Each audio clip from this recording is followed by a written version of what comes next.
Good evening, folks. Welcome to another episode of Spilling Tea. I am your host, Tiffany Daniels. So, I decided to not really get into too much in regards to AH and her trolls. It's Christmas time, and I'd like to think about them as absolutely little as possible.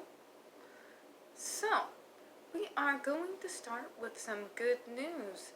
Turns out, according to Sausage Roll, that our Depp movie night not only was a fantastic success, but literally every JD movie available on a streaming service got more streaming views than the entirety of people who were streaming The Stand. So guys, take a bow.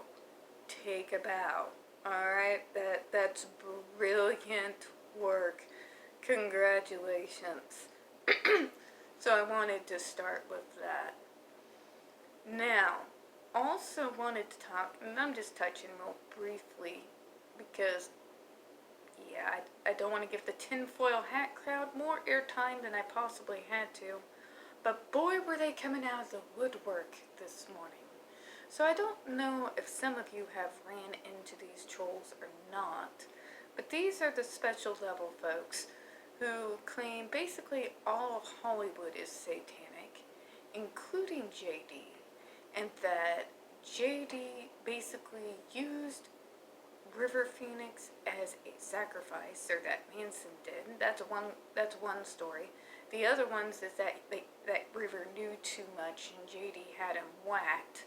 It started out as a real special morning, just real special. If you see these tinfoil hat folks, I mean, unless you really feel the need to, if you feel like you can get through to them and get them to see a mental health professional, please try to avoid them. I definitely do. I try to keep myself away from digging too deep into that particular rabbit hole, just to keep my sanity going. Now, a little bit off topic. So, anyone who knows me knows I am, among many things, a massive, and I do mean massive, Marx Brothers fan, especially of Groucho Marx, and that has been since I was a teenager. Just, he's my spirit animal. I adore Groucho Marx. Anytime I feel depressed or I'm going through a rough time mentally, I will just pop in one of my collection. I have all of his Paramount films, all the MGM films, and I just go through and kind of have a Marx Brothers day, and it really lifts me up. It takes me out of my own head, and it's just amazing. I don't know if some of you have ever been exposed to them or not. We are talking about comedians from the 20s, 30s, and 40s. But if you haven't and you're feeling down, I highly recommend it. The reason why I'm bringing this up is one of our folks brought out a thread about comfort characters, and a good many of you all posted your favorite JD character.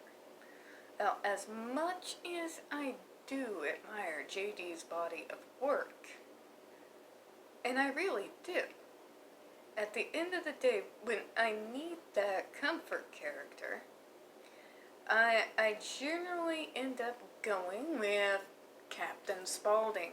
That's Groucho Marx character in the movie Animal Crackers. And it just really got me in the mood for some Marx Brothers. So I began streaming some of their movies that I haven't got my greedy little hands on. And a dark chocolate and high caffeinated thought came into my head. And since it did, it's weeded its way in there, and now I can't get it out. So, What I'm talking about is the idea came to me is that if there is ever a big budget biopic film on Groucho Marx, there's literally one and only one actor I would actually trust to portray Groucho. And it's JD. And there's a few reasons why. For one thing, personally, they're very similar in manner. When people talk about Groucho, they do talk about the fact that when he wasn't on stage and bigger than life, that he was very much an introvert when he was at home.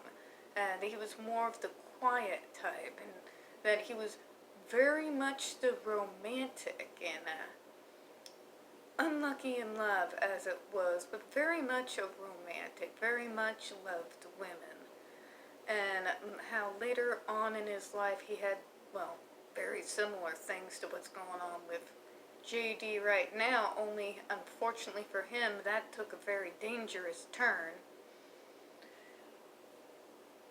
Thankfully, things turned out alright in the end, but I just feel like if they ever did a biopic, the one who would be able to get his on-screen persona, the physicality that he used in his comedy, the interactions with his brothers and his family, that really the best person to do it, the only actor I could trust that could actually pull off Groucho, and I take this very seriously, by the way, would be JD. So, if I ever were asked what would I like to see him in, I'd like to see him as Groucho Marx in a biopic. Let me know if you guys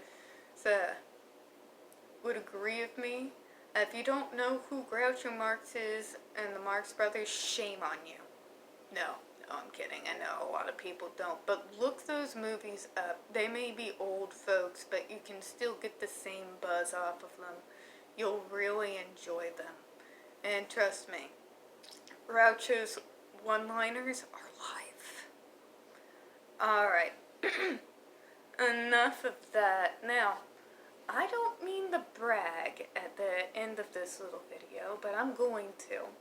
So we decided, due to everything that is going on, that I and the roommates are going to be staying home this year for Christmas, right? But we're not going to let it be depressing. What we went out and did kind of right before I did this video was I was able to pick up about over 7-pound chicken. It's the wonderful thing about Christmas time and Thanksgiving time, where turkey and ham prices go up, those chickens, on the other hand, go down in price. So I picked up about over 7-pound chicken.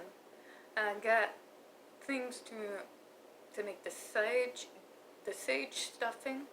There's going to be cheesy potatoes, and there's going to be apple cinnamon pie. So it's going to be brilliant, folks. And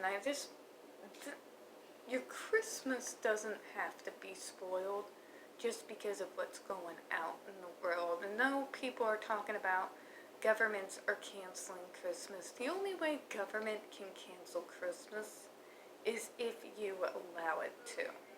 No one can stop you from going out there and getting things that you need to have a nice holiday meal. And even if you have to stream with your relatives and kind of make yourself a holiday meal, you can still share that spirit of Christmas. You don't have to internalize this sense of isolation and being alone. You can basically kind of give the government the finger, and have yourself a nice small Christmas without giving in to this sense of desperation and despair that the mainstream media seems to be cultivating. So I would highly recommend that, although if you're going to do that, please do it soon. We went there today, and stuff is pretty much almost gone. So if you haven't got your food for your Christmas feast, go ahead. Get it now while you still can. I'm in the Midwest where there's a lot of distribution trucks, and everything was just about gone. So I would definitely recommend that. Alright, folks. Sorry for the rant. That's really all I've got for this afternoon. I'm gonna go back to watching A Charlie Brown Christmas because I'm internally 5 and I like Charlie Brown and had since when I was a kid, and they still had the Peanuts comic strip. I don't care if that ages me. I am a lot older than I actually look. I'm not gonna feel old. Nope, not gonna do it. Okay, we're good. Also, pretty sure for Christmas I've already lined up the movie I'm going to watch too. Now, don't argue with me. Die Hard is a Christmas movie and must be viewed every Christmas night. No arguments. I win. Alright, folks. I'm gonna get off here before I mumble something else out stupid. I do appreciate your time tonight. If you could, I don't get that many views, so please hit the like button, please hit subscribe, and please hit the comments if you are familiar with the Marx Brothers and with Groucho Marx. Let me know what you think. Do you think that JD would make a good Groucho Marx in a biopic? Alright, I hope you have a good one. Merry Christmas to everyone, and I hope you have a good night. Bye-bye.